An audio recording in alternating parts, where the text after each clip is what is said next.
Welcome to the Kaleidoscope Podcast. I'm your host, George Salis. Today's episode is the first segment in an exciting new series. For some years now, I've been writing a column sensationally titled Invisible Books, in which I shine a light on neglected books and their authors. The column has met with surprising success, including new or first editions of a handful of books, such as Mangled Hands by Johnny Stanton and A Long Day in Venice by Abel Passe, translated by George Henson. This new segment is called Invisible Book Buddies, and the concept is simple. I'll read a neglected book with a friend and chat about it. For the first episode, my dear friend Matthew Taylor Blais and I chose Movieland by Ramón Gómez de la Serna, translated into English by Ángel Flores. Originally published in 1930, it was reprinted by Tough Poets in 2022. My guest, Matt, is an independent filmmaker from Vancouver, Canada. His films have been screened worldwide, including at the Berlin International Film Festival. He co-runs Seattle Cinema, a production company and online distributor. On the Seattle Cinema YouTube page, you can find some of his work, including Forest Movie, which boasts 1 million views. He also publishes other filmmakers who are experimental in nature. He's no stranger to the Kaleidoscope either. He's contributed several pieces, the longest being an in-depth review of Mark de Silva's novel, The Logos. And now, he's my first and honored guest for Invisible Book Buddies.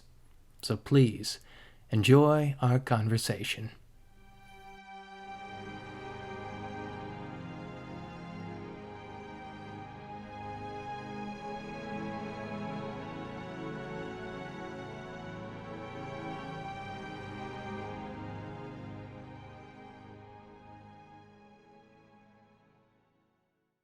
Hey Matt, how's it going? Good, man. How are you? Pretty good. I'm glad we were able to jump a bunch of hurdles to finally get together, technical hurdles and life hurdles, etc. And thanks for being the first guest of my new and exciting segment. Truly honored. What is your earliest experience or notion of Hollywood? For me, when I think of that question, I think of my father at the flea market buying our first DVDs, two incredible classics that have stood the test of time beyond my childhood, and that is Terminator 2 and The Matrix. For me, that's quintessential Hollywood. What about you? Yeah, it's a tough one. Like, my first notion of what Hollywood is itself, or like my first idea of, or my first experience with something that is Hollywood related, like more to the second way of thinking about it, I would have to say it's probably Indiana Jones. Indiana Jones or Star Wars. So whenever I was homesick from school, I would watch like either of those trilogies. But the reason I remember Indiana Jones more in a Hollywood context is I remember Steven Spielberg's name coming up. I remember that credit sequence. That's what really sticks in my mind, is the way those titles come up. They're so iconic, and that directed by Steven Spielberg, that authorship behind it on a scale like that, I think is probably what it would be. But I don't know what my first notion of like Hollywood itself is, because it's just so part of culture, right? That it's just like, it was just always there. Like I don't know. It's just. What about the title cards in particular? What do they look like? I can't quite remember them. Yeah, it's just the font they use, and it comes up over the Harrison Ford. They're walking through the jungle and stuff, and even the studio logo at the start is really like, you should look it up after. Just something about the way the font looks over that, and it's a very mysterious opening too, because that movie is, it's an action film. It's fun. It's really funny, but that as a young kid, that opening sequence is pretty strange and mysterious and feels quite serious. The music and stuff, it's almost creepy, that opening sequence in the jungle for a young kid. So yeah, I always cite Spielberg too as my first real conscious awareness of a person making a movie. So he's Hollywood, so that I guess that counts, right? Absolutely. He's prolific, and I did watch The Fabelmans recently, which kind of tied everything together as far as his story and how he started everything out. But to get a little bit on track, you mentioned the behind the scenes of Hollywood was a hazy, vague thing for you as a kid. You didn't have much of a notion of it. But how did that concretize as you grow up?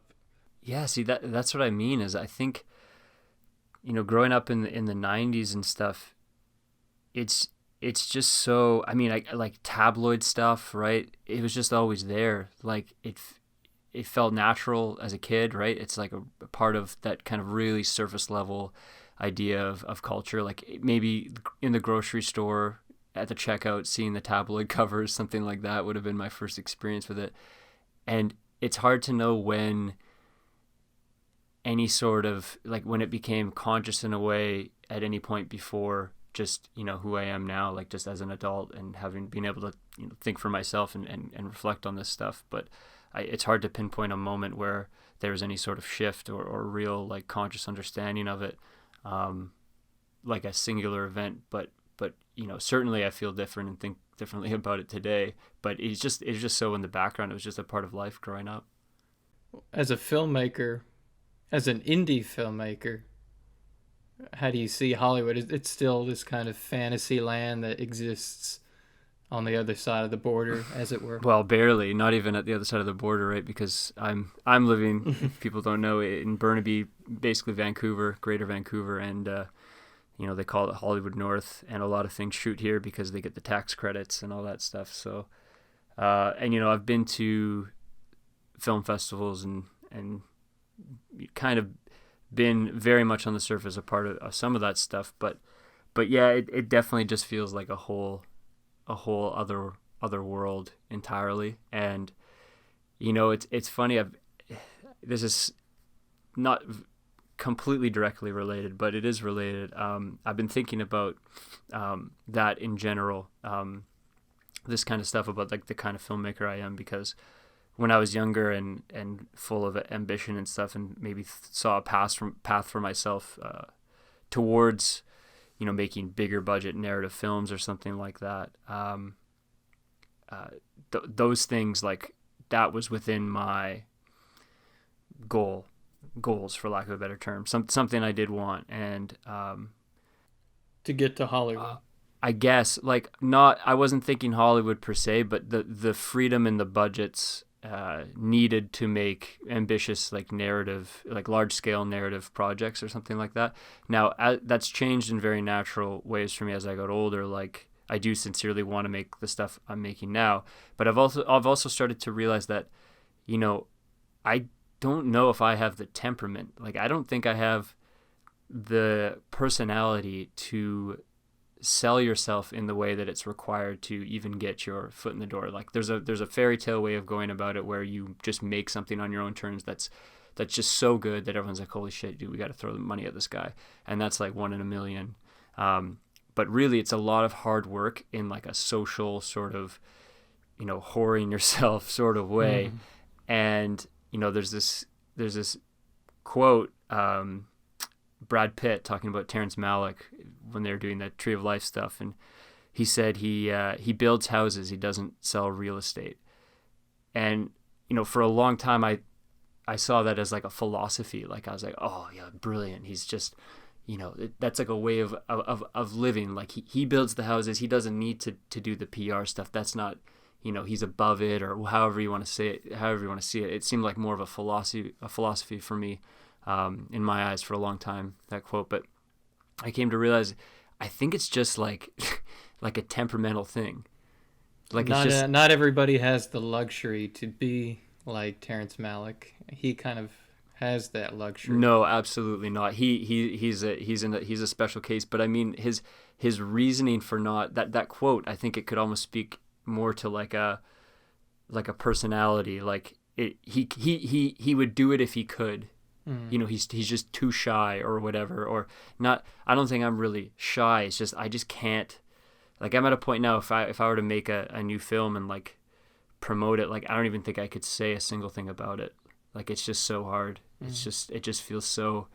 I just want to put it out there and have it be, you know, people like it on its own terms or not. I don't even want to have any part of promoting it, I guess, for lack of a better term. It's weird. And I think my roundabout way of answering this is like, I think that you need to be very much in that mindset to have even a chance of breaking into that world.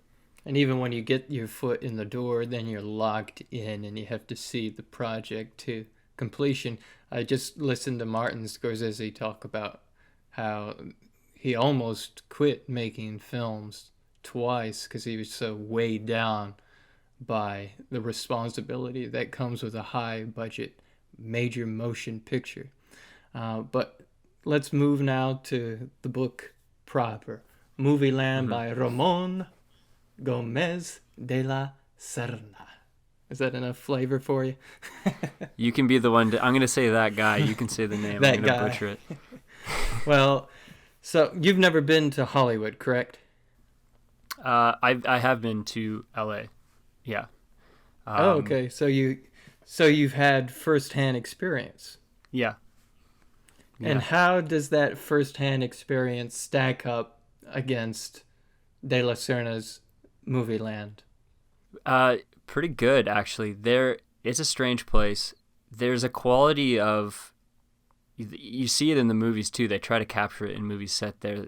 I mean, a lot are set in LA, obviously, but there's a definitely like an orangey glow. Like when I think about it, like if you're gonna make a film that's very much about LA or Hollywood, speaking as like a Northern Canadian guy, you need that kind of sun. You need that orange light. And I feel like this book captures how the air feels, how the light feels.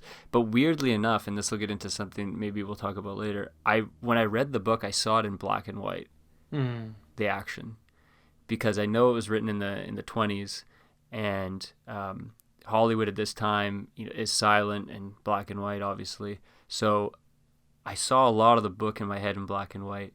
So I know I kind of just contradicted myself there, but yeah. Oh, that's interesting.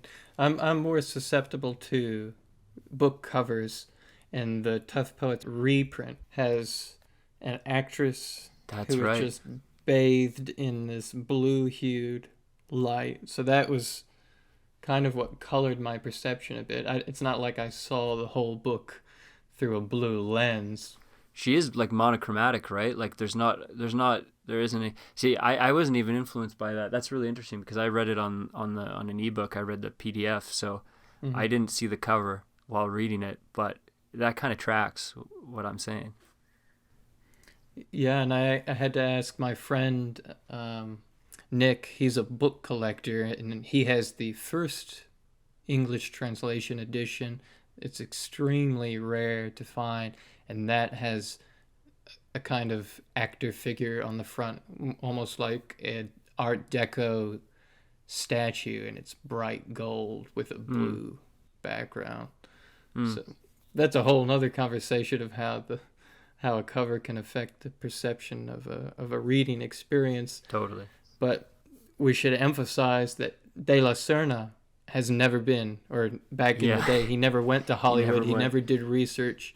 So it's pretty amazing that you said he was able to capture that glow and that essence of a place he never visited. Do you think it would be better off had he visited Hollywood or no?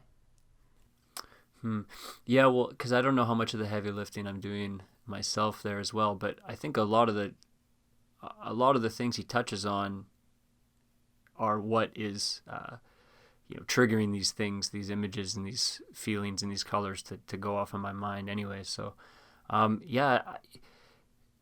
don't know. Well, I think maybe that gets into a larger philosophical conversation about, how much,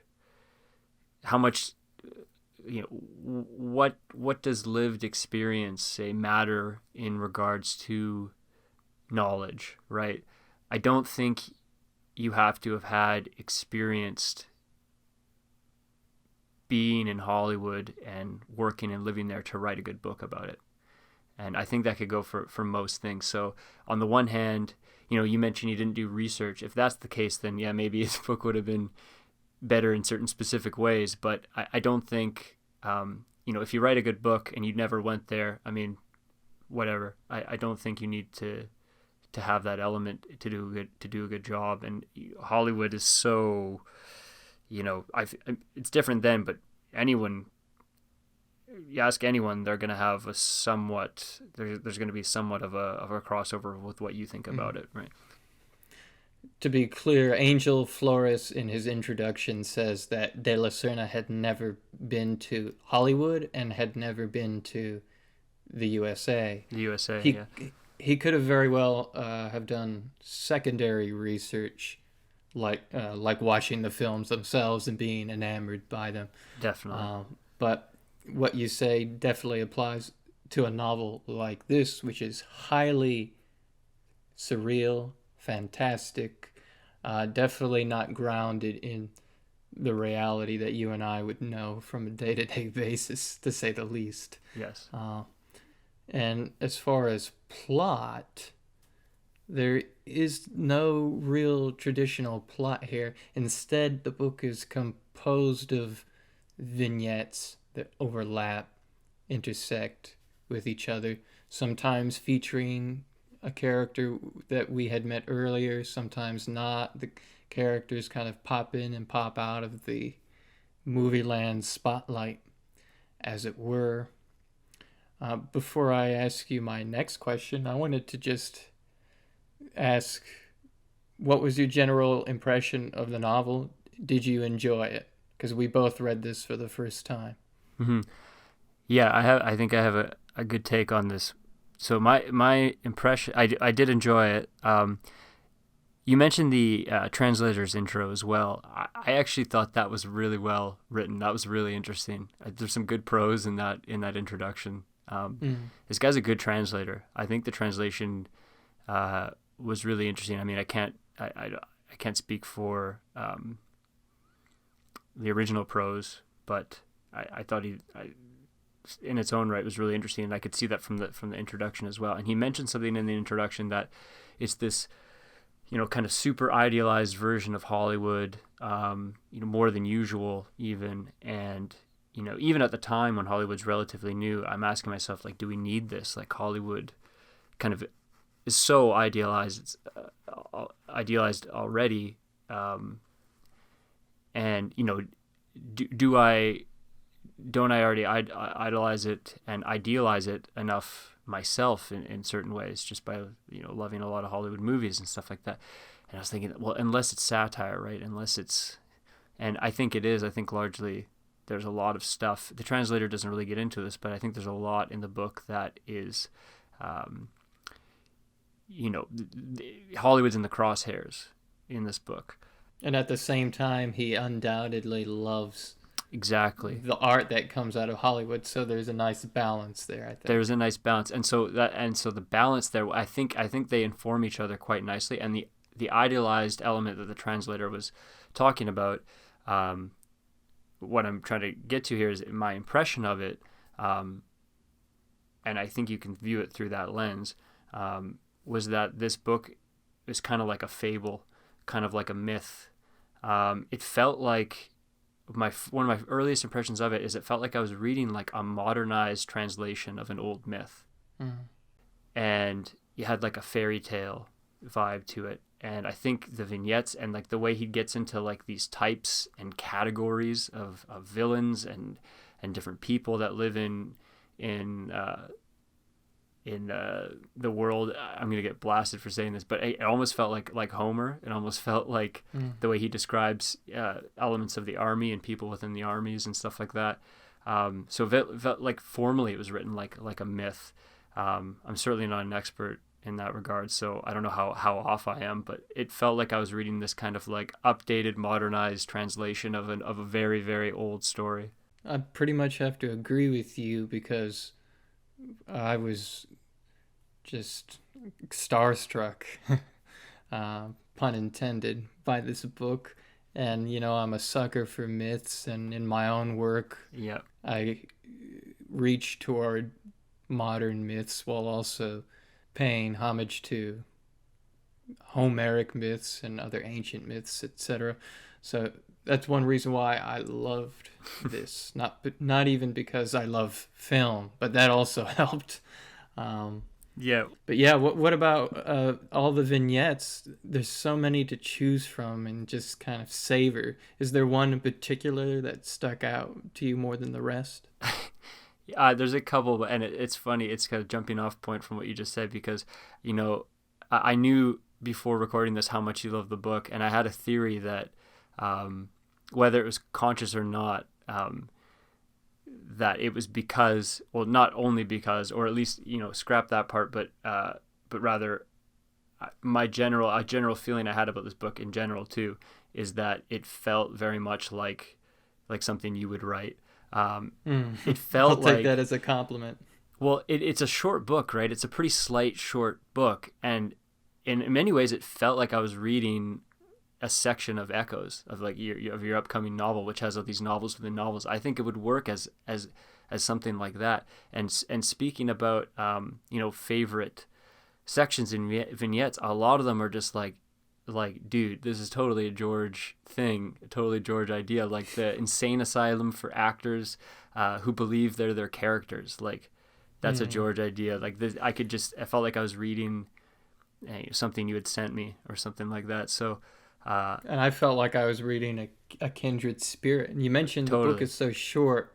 That is one of the few criticisms I have, was that some of the vignettes seemed way too underdeveloped, and several chapters have a handful of vignettes tucked in there, and I would have wanted them to be fleshed out much more. And I would have probably, if I had written this, it would probably be 3, 4, 5 times the length. Yeah. Yeah. But yeah, there a couple I really liked. The ones that most felt like something you would write to were usually the ones I liked the most. The actors, the Asylum for the Blind. There was I can't remember the name. This might be the actual name of it. Luminous Women. There was a chapter or something about luminous women that was going off about consecrated darkness. And it was filled with ideas and phrases like that, like consecrated darkness, and that was a big standout. And let's unpack Asylum for the Blind. That is definitely one of the vignettes that stuck out to me. And the concept is that the citizens of Movieland, most especially actors and people working behind the scenes, slowly lose their sight because the production lights of Movieland are so hyperbolically bright. And then once they lose their sight, they're hidden in the Asylum for the Blind. I loved that concept so much because it's so insane but grounded. This is definitely top 3. That's kind of how De La Serna works. He has an idea and he follows it to its maximum logical or illogical conclusion, but it's dream logic really, without feeling totally random, because it's grounded by this foundation of Movieland. I think the best thing in the book are just at the creative idea level, like just these kind of novel connections between things, that the lights are so bright that they're slowly blinding the actors and the crew and stuff, and then they end up in this asylum, which is again a total George idea. It's like I was like, oh, no wonder he's loving this book so much. But it's like what the book is getting at, what the bigger picture of it is and stuff. Yeah, it's a satire and stuff like that. Like we could get into that, but I think almost just, and not even, I don't even mean this as a criticism, but on the surface level of it, I think is the best thing about it. If that makes sense, just what it's presenting to you, just what you see is what you get level of things. Like, so just these ideas and these kind of surreal images and surreal ideas and situations and descriptions and stuff and phrases too, which, again, props to the translator. There's a phrase in there that was so simple, describing flesh, describing it as warm marble.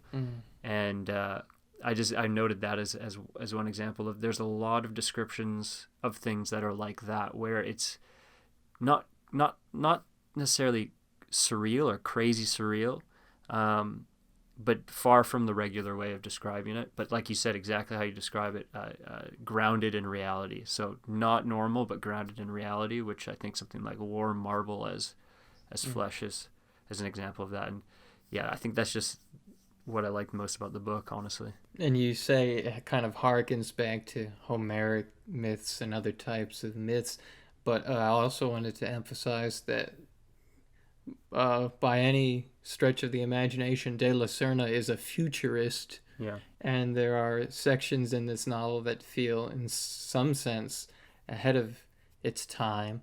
I mentioned to you about the seeing sleep. Mm-hmm. He called it. It's this top secret Hollywood industry backup plan. And I actually can read, let me read a section from it so we can give our listeners a better idea of what this top secret plan is. So, the day that some catastrophe forces Movieland to become something else than what it is, its directors will put that carefully guarded invention to work, and the whole movie spectacle will be turned upside down. A little is known about the new miracle, but only very vaguely. Some discharged employee failed to guard the seal of silence that surrounds new inventions and let fall a hint of the movie of the future and its possibilities. Its basis is the overcoming of spectator immobility and the possibility of moving him toward the field of truth without his having to live it with all the consequent dangers of the drama and its incidents. He will always be the spectator, but he will be moved forward toward events, carried straight to the mountainous heights of true landscape and true argument by means of electric, radiographic, and fifth-dimensional forces in the new apparatus, etc.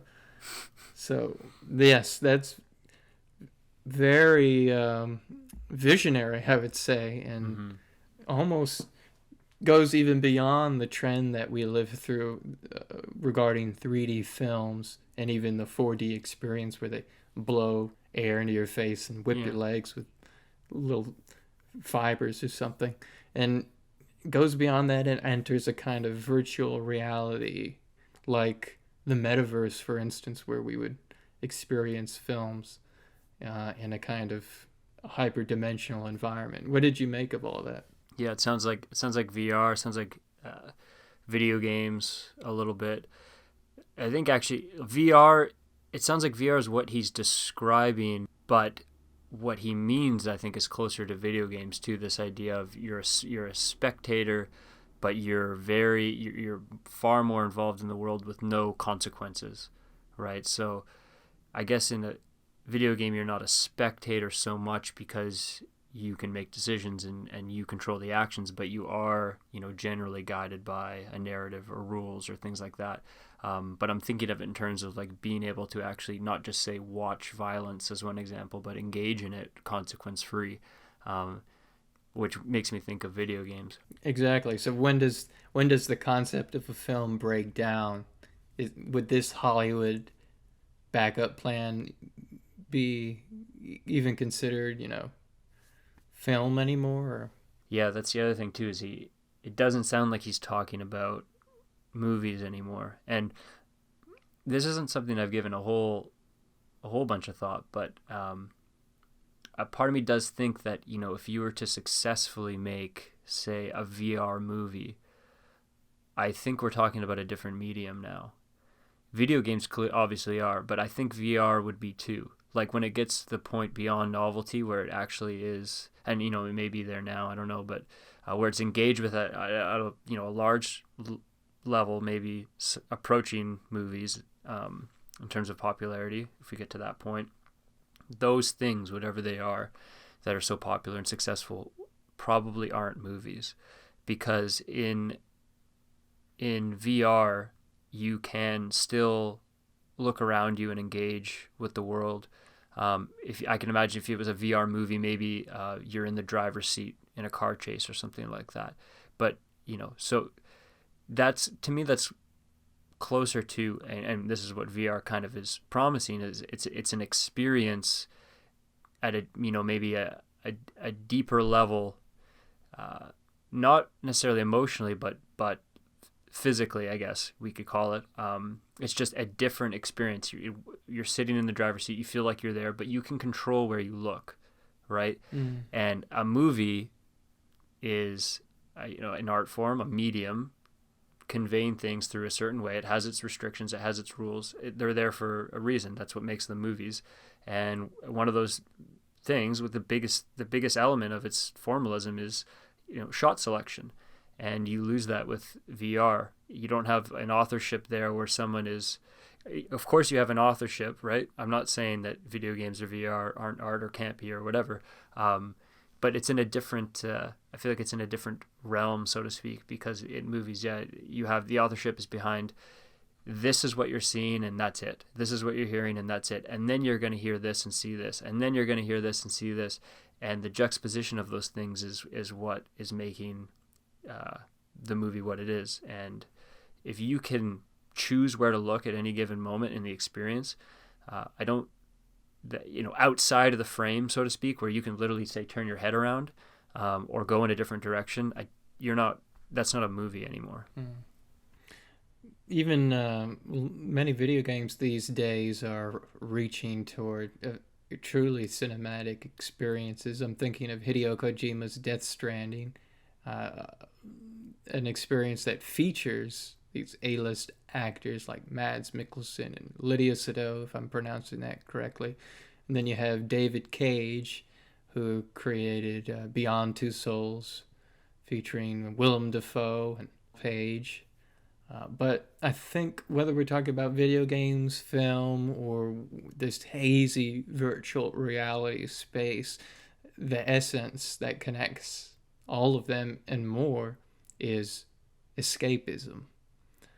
How much is Hollywood films, or any kind of film, escapist for the average viewer, or for you in particular?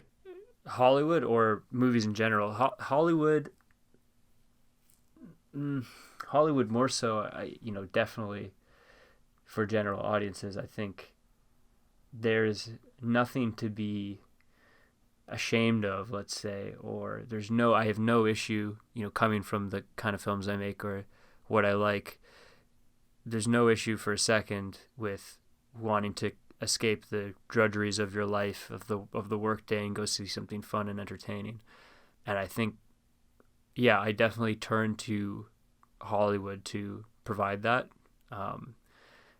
And I think, though, that there's an element too that people maybe don't see nearly as often, of a craftsmanship, formalism in Hollywood movies, in the best of them, that are on par with other stuff that people might be closer to consider art, or sooner to consider art, more so than something in Hollywood. I think the best Hollywood movies, the best Hollywood directors are really understand the medium as good as anyone. And the Hollywood movies I like most, what I'm trying to say is, while I turn to Hollywood for escapism, I think that the best ones edify me in the same ways that art films do, or experimental films do.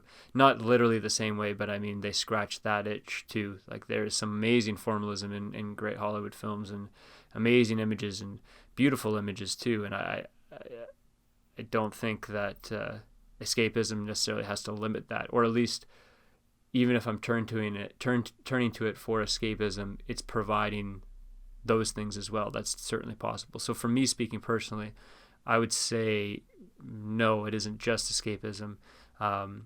If it is, fine, but I'm probably not going to remember that movie the next day, kind of thing, right? I speaking for other people, like that is what a lot of people want. Like I said, there's nothing wrong with it, but for me, I would want a little bit more most of the time. 95% of the time, I want a little bit more. What makes a Hollywood film more escapist than, say, a European film? More escapist? Because you seem to suggest that Hollywood films have a higher degree of escapism, or no? Yeah. I would describe it as sort of getting lost in the film, right? Like that kind of, you forget you're watching it, so to speak, which is really hard for me to do and doesn't necessarily have to happen to be good, obviously. I think actually it can happen with movies that are quite bad. The same way you can find yourself crying or welling up with tears at something that you consciously know is just awful or totally saccharine or just so manipulative. It's like, you're getting manipulated, but you're still like starting to cry. So I think escapism has an element of that is more prevalent in Hollywood films. They're so good at it, even when you can like recognize it as totally false. What are some examples? Oh geez, I don't remember them because they weren't good films. No, I'm just kidding. What was the last one that caused you to reach for the tissue box? The last one that made me, oh man. Did you see the new Adam Sandler film? This is a bad example because I like him. He has a new film that he made with like all his daughters. I have not seen it. Maybe that one, but it is actually moving though. The ending of that one, I didn't cry, but like it's manipulative. It's like really like kind of over the top moving, but I think. Yeah, I don't want to get off topic, but I think that works because that movie is certainly contextualized by the audience that it's for, which is not me. It's like 13, 14-year-old girls. But Adam Sandler makes like perfect 3 out of 5 star movies. Like I wouldn't rate one of his like murder mystery movies more than like 3 stars, but in some ways they're essentially faultless. Like there's nothing wrong with those movies. If you think there's something wrong with them, it's like, why are you even watching them? It's that kind of deal where it's just like, you get exactly what it does, what it says on the tin, right? So exactly, kind of a bad example, but I would say that one because it wasn't, I wasn't the intended audience and I could see what it was doing, but it still kind of got me. Yeah. Well, moving back to the concept of this futuristic seeing sleep and the fact that De La Serna is looking outward into the future as much as backward. For all the prescient qualities of this book, it still has products of its time, and you and I would be remiss if we didn't mention the several racist sections that cover minorities, Asians and African Americans. My perception of that was it's in line with the hyperbole, and that everyone in this novel is being held up to a funhouse mirror, as it were, and being distorted in various ways. And at the same time, the way minorities are portrayed in this book is the same way they were portrayed and still are portrayed in instances in Hollywood films.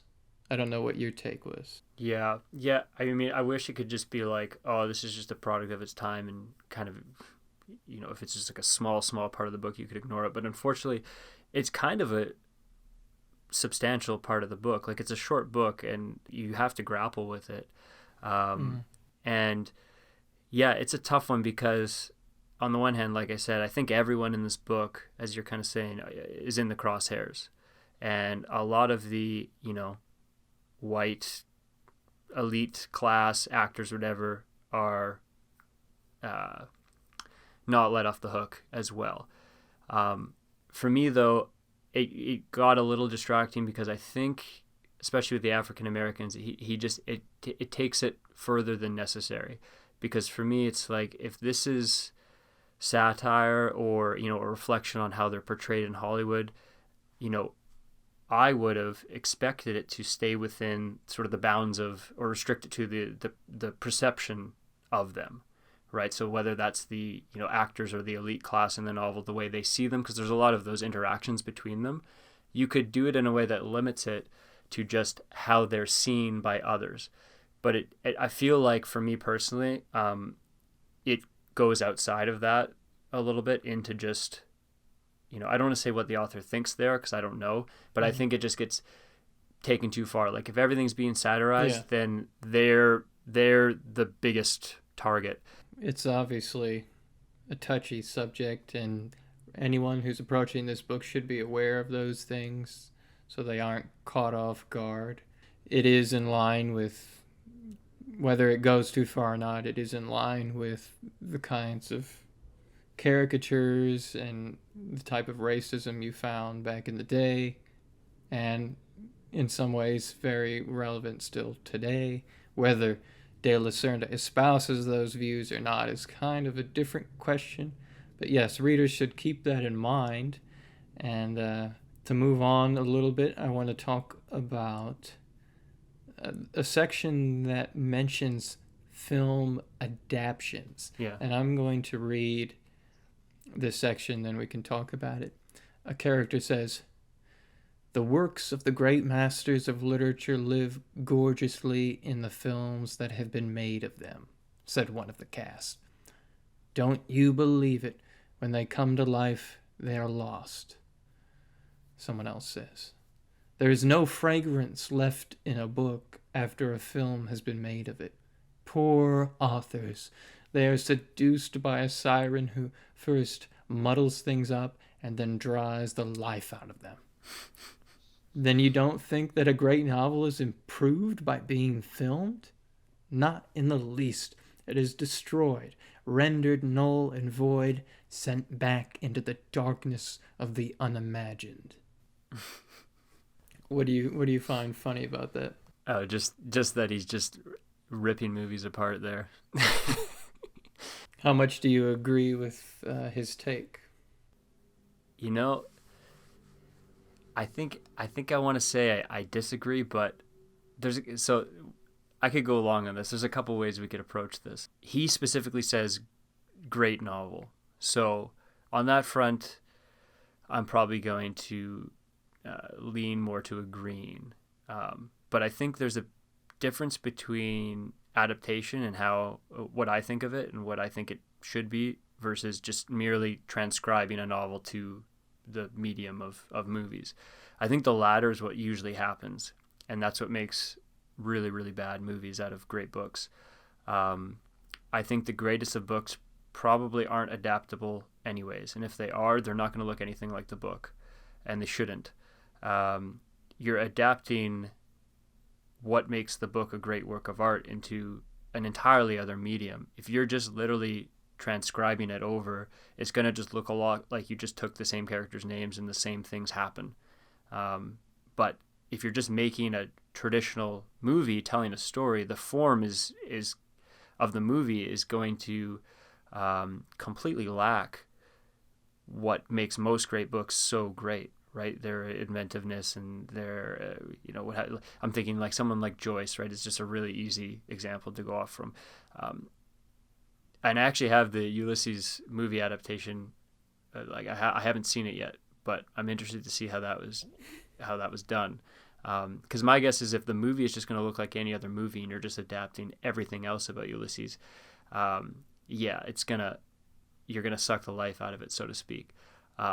If you're gonna adapt it and try to capture those elements that are missing, it might not resemble the book in a lot of ways. And then I think another way to look at it about just adaptation in general is, I think usually, like if we're not talking about great books, I actually think the opposite is true. It's kind of like a cliche in culture, like it's almost like a proverb that the book is always better than the movie.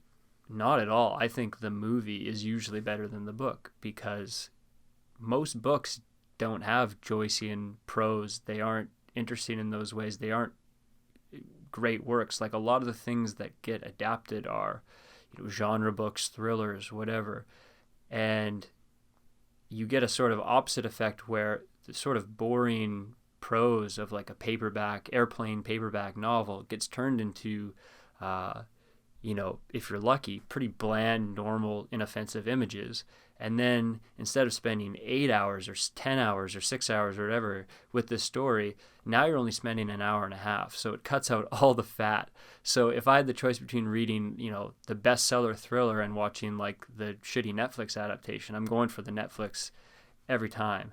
And it's funny because if you look, actually, to take this further, if you look back at a lot of the great movies that Hollywood was making up through until the new Hollywood came in, up till the 60s or so, that whole period, huge amounts of them were based on novels that no one has ever heard of.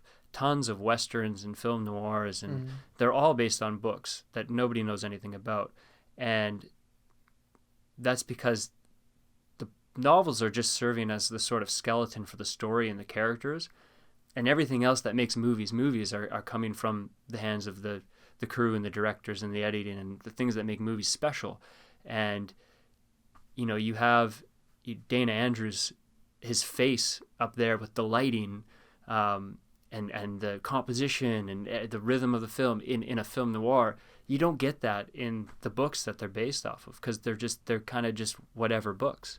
So a lot of great movies are based off totally mediocre books, and a lot of shitty movies are based off even worse books.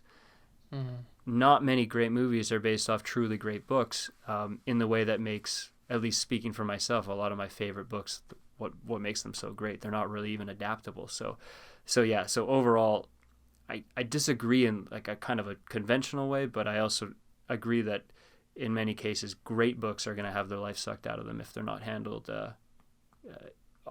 by someone who can bring the same inventiveness to the medium of movies. I do think people underestimate the number of films that are based on books.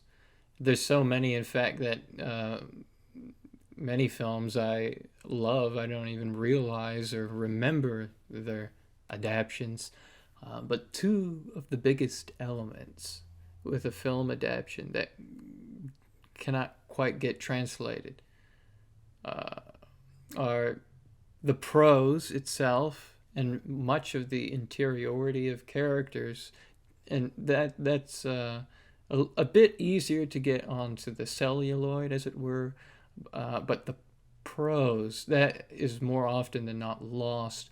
And I think one of the ways that directors or whoever is working on this adaptation, one of the ways they try to get over that is narration, which I don't know how often that works. Sometimes it does, sometimes it doesn't. Actually, now that I think about it, I'm thinking of Hannibal with Mads Mikkelsen. Loved that series, and it's based on a very popular commercial writer, Thomas Harris, I believe. And the people who adapted that series decided to take some of the prose proper, turn it into dialogue, and it comes across as alien and ethereal, but in a way that works. Yeah. Because you're dealing with this high functioning fallen angel psychopath. Yeah. Among other things. Yeah, that works too. I mean, John Huston to stay on Joyce in his adaptation of The Dead, that's what he does. Just that last amazing section, the last few pages just get read out loud over images, and it works. But you're touching on basically what I'm talking about. So think of it this way. You take a sentence like, he went to the store.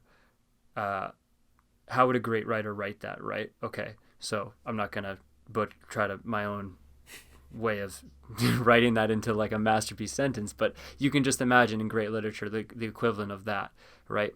If you don't have the adaptation in the hands of a movie genius, let's say, or a great stylist, those amazing words just become information. They just turn back into he went to the store, and then you just get a shot of someone walking into a store. So you need someone who can match the prose in images, in light, color, in the film's style. And a lot of adaptations don't have that. Now, the interiority you can get with great actors, right? Because to me, great actors have presence. I think presence is more important than what maybe you would go to acting school for traditionally. I would there's no real way to prove this, but I would argue that for every great star, there's probably 4 or 5 other people, in their class who can act as well as them, but they don't have presence. And that's why there's also great actors or movie stars that actually aren't that great at acting, like technically, but they have presence. So you can get across some of this interiority with, a facial expression. I think the human face, it's one of the tenets of cinemas, the human face. A lot can come through just a look. And if you can get an actor that can make their face look like, what these thoughts are written out in the book, you can get at something. You can get at it a little bit. And then you can get at the prose with the style. And you can see how it's a totally different domain, right? Like, you're talking literally about what the character's thinking versus a look on a face. You're talking about how things are described versus, how they look or how they're presented on screen or how they're edited. But so that's why you need people working in the medium of film who are up to that task, who have the same amount to give creatively in these, arguably completely other areas. And if you don't have that, all of that artistry is getting turned into information. It's getting turned into he went to the store. So yeah. In a book, he went to the store could be a sentence. You could stretch it out into a paragraph. It could be a whole chapter. He went to the store could turn into a novel. And I don't think film has that kind of elasticity to it. At least not in Hollywood films. There might be some experimental stuff out there that could prove me wrong, but you could put a shot of someone going to the store in slow-mo, make it last 2 hours. Zack Snyder's the Snyderverse. Okay, well, we have a few questions here. This one's a bit of a silly one. Who would you choose to adapt Movieland into a major motion picture? Maybe this is kind of a cop-out because it's kind of obvious. Because that guy, the guy that wrote the book, he knew Dali, right? I know he brushed shoulders with Buñuel, and Buñuel brushed shoulders with Dali, so there's at least that connection. Yeah, so my answer would probably be Buñuel, which, is maybe a cop-out because they're kind of running in the same circle. So it just seems like a sort of kind of like a tenuous, just sort of surface level connection. But when I actually think about it, I do think that this would be at least one of my top picks anyways, and he's bumped to the top by his associations. But like I said, when I read it, I saw it in black and white. It's set in the 1920s. It feels like kind of like a silent movie. So that's why my brain goes to Buñuel, because he directed in Masters a lot of the time, like long, one take, camera just kind of moves a little bit back and forth, follows the action, but everyone's shot kind of waist up, almost theatrically, almost just like you're just standing on the other side of the room watching the action go down. So he directs in these kind of big master shots, and then obviously, of course, he is a very surreal filmmaker, and he's a little bit more like absurdist and comical. And Movieland wasn't it was funny, but I don't know if I'd describe it as it's not a funny book, right? So, I might have to think about this longer to get a better answer, but I feel like, maybe the knee-jerk obvious answer is Buñuel, but I also feel like it works beyond the sort of just, connection he has with that world, or that artist group that guy is moving through, Ramón. So yeah, I think it works on multiple levels. So what about modern directors? I'm thinking of Damien Chazelle, if I'm pronouncing that correctly. Yeah, you are. And his recent masterpiece, Babylon, which you highly recommended to me as a maximalist film, and I absolutely loved it. Yeah, it's amazing. What's the one-to-one here? Yeah, and I mean, it could be that it was contextualized by both of us loving that film and thinking about it, but I don't think it's that far off. I think Babylon has that sort of grounded weirdness you're talking about, where everything seems to be grounded in things that do happen, did happen, could happen, but they're not normal. They're not everyday events. So some of the stuff in Movieland obviously goes a bit further, and it is sort of in a different world, but I think they're both sort of tethered to the same place. And I think they track pretty strongly to each other. I did certainly get some Babylon vibes from reading it. He has the chops to do it. Yeah. It's amazing how much overlap there is, considering how much temporal distance there is. We're talking about almost a century between these two works of art. So something's timeless about this Movieland place. Agreed. And the Tobey Maguire stuff. I don't know how much we can spoil if anyone cares. I mean, I don't care. I'll spoil. But that whole sequence with Tobey Maguire and going into the underground, into hell, basically, feels like something that could be in this book. The book doesn't go that dark or anything like that, but just exactly what I think you nailed it with that kind of surrealist, grounded element. And the movie has a ton of that. And the movie, is based on.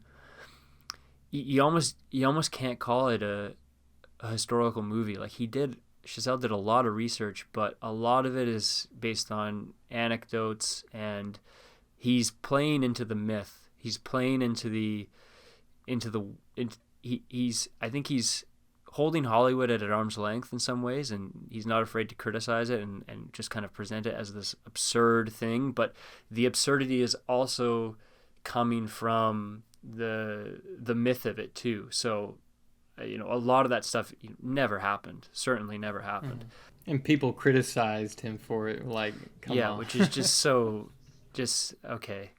Just if you're a critic and you just give up if you're like, man, and even just that movie craftsmanship, just on a technical level, on a formal level, like in the midpoint of the film with the Margot Robbie's tear and the butterfly. It's like if you saw that and you're like, oh, this movie's so bloated and blah blah blah, it's like, Jesus Christ, dude, what do you just stop, just give it up. Mm-hmm. So the war against minimalism is almost as eternal as the war against good and evil. Okay, we got a couple questions if you have time. Yeah. The staple question is, since we chose this book together, I'm wondering, why do you think it could be classified as invisible, first of all, and does it deserve more readers? Yeah. Dude, it's so hard because there's so... I want to say there's so much, but there also isn't. But part of it, like, I think it's kind of what I was saying about actors. Not exactly, but the same idea where, like, for every book that is a great book, there might be 2, 3, 4, 5 others that we'll never know of, that are invisible, which is, part of the work you do, the great work you do with that. And, why is that? And certainly there's an element of, maybe it's just not quite as good as it's not quite as great as the great books that are remembered, but I think a big part of it is luck, right? Who right place, right time, that could raise the great book we've remembered above the 3 and 4 that are on the same level. So notice I'm not saying there are just everlasting masterpieces, inexhaustible masterpieces. I mean, there is for one person, for one lifetime, but I'm not saying that it's just mostly other factors besides the book's quality that determine what makes it great. No, not at all. But I do think it's fair to say that for every great book there is, there might be 2, 3, 4, a handful others like it that are in obscurity, and the only thing separating them is luck. It's I'm in more of the kind of art world with my films. They're avant-garde, experimental, however you want to classify it. And one big lesson for me, as I'm sure you compare it from being an artist in any capacity, is that, and it's kind of depressing, but it's who you know. And that doesn't mean that it's not deserved. Like, the people who get the praise or who get known, they still objectively may very well deserve it. And it's great that they are getting the spotlight or whatever. But if there's someone out there who doesn't know the right people, or isn't in the right place at the right time, or, isn't even in the city, a given bigger city, for God's sakes, that could be the thing that makes or breaks it. So he knew Buñuel, and he knew Diego Rivera, who did a portrait of him. Apparently that wasn't enough, at least to break into an English reading audience. That's true. I guess I took the question more generally there, but in his regard, yeah, he did have that infrastructure in place, didn't he? It could be a symptom of how many books he wrote too. Like, he's pretty revered as an author, but this work isn't. So, didn't he write like 90 books or something? I don't know if This is the only major book by him that was translated into English, and as the translator Ángel Flores says in the introduction, he hoped that this would be what kickstarts further translations. And there are some excerpts of things, and maybe a couple novellas, but nothing major. And most of it's untranslated. I suspect he's more respected and recognized in Spain and other Spanish-speaking. Yeah, I understand that he is. I think he is. I think he's a pretty significant figurehead of like surrealist literature and whatnot from that time in those countries. I mean, I guess that's just on us, right? On the English-speaking world, there's so much untranslated, especially when you go back, right, into the past. There's just, I mean, part of it is like your listeners, people who like this stuff, they're going to find it, they're going to seek it out, and maybe there's a case to be made that it should be more known amongst them. And but in the grand scheme of things, it's just how many people care enough to get translations going for this guy, right? Like, it's just, yeah, there's a lot of hurdles, including right funds and publishers giving it the green light. But yeah, Tough Poets did take a major step with this reprint and made it available for us. Definitely. So we're grateful for that. And if any translator is listening to this, please translate some more De La Serna for us. And I have one more question. It's a surprise question. Who would play Matt Taylor Blais in the film adaptation of your life? Depends if I want to pick someone who's has the chops to just be who I actually am, or who just I want to play me, because it would just be like, they don't have to be anything like me at all. It's just, yeah, you that's who I am. You be me. Damn. I'll probably just go with my boy Audie Murphy. Throw him out there, because he's probably, when we're talking about presence, I don't know if there's anyone who has more presence than him.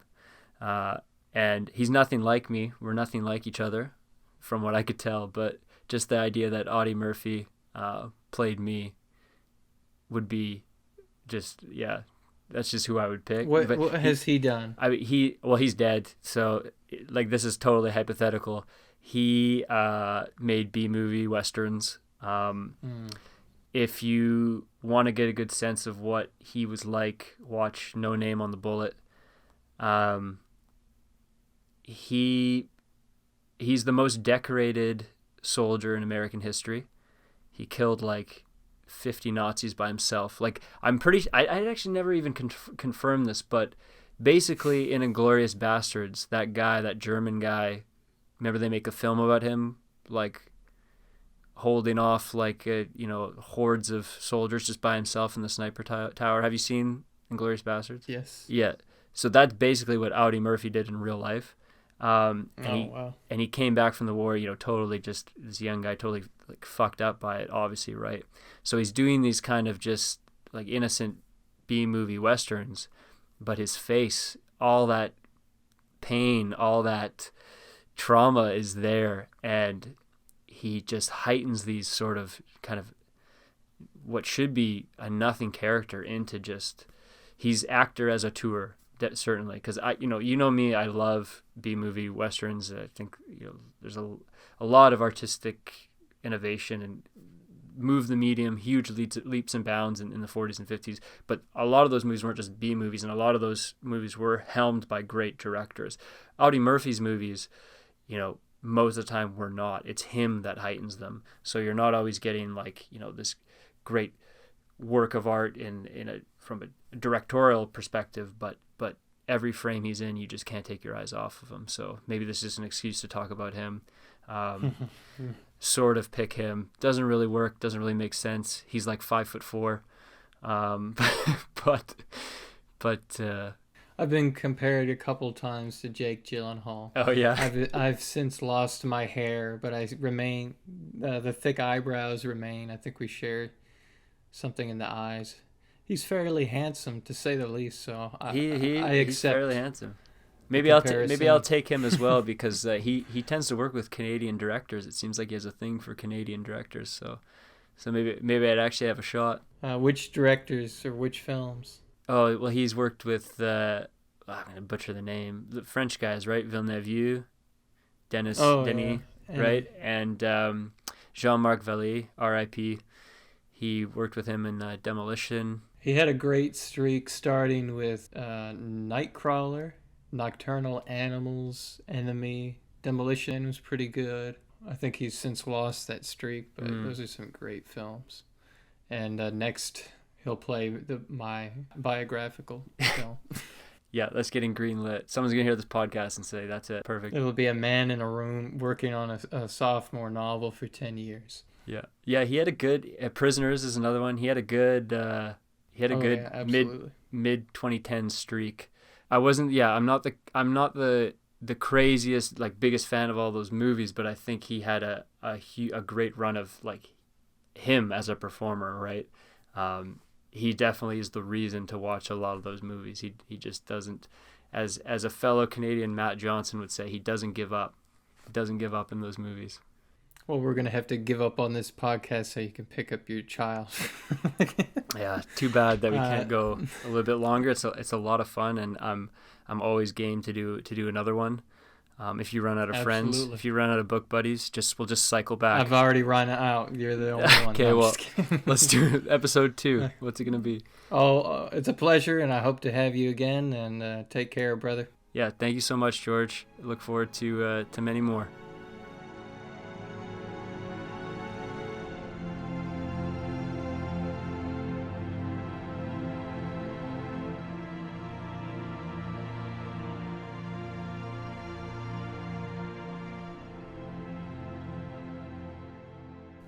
So there you have it.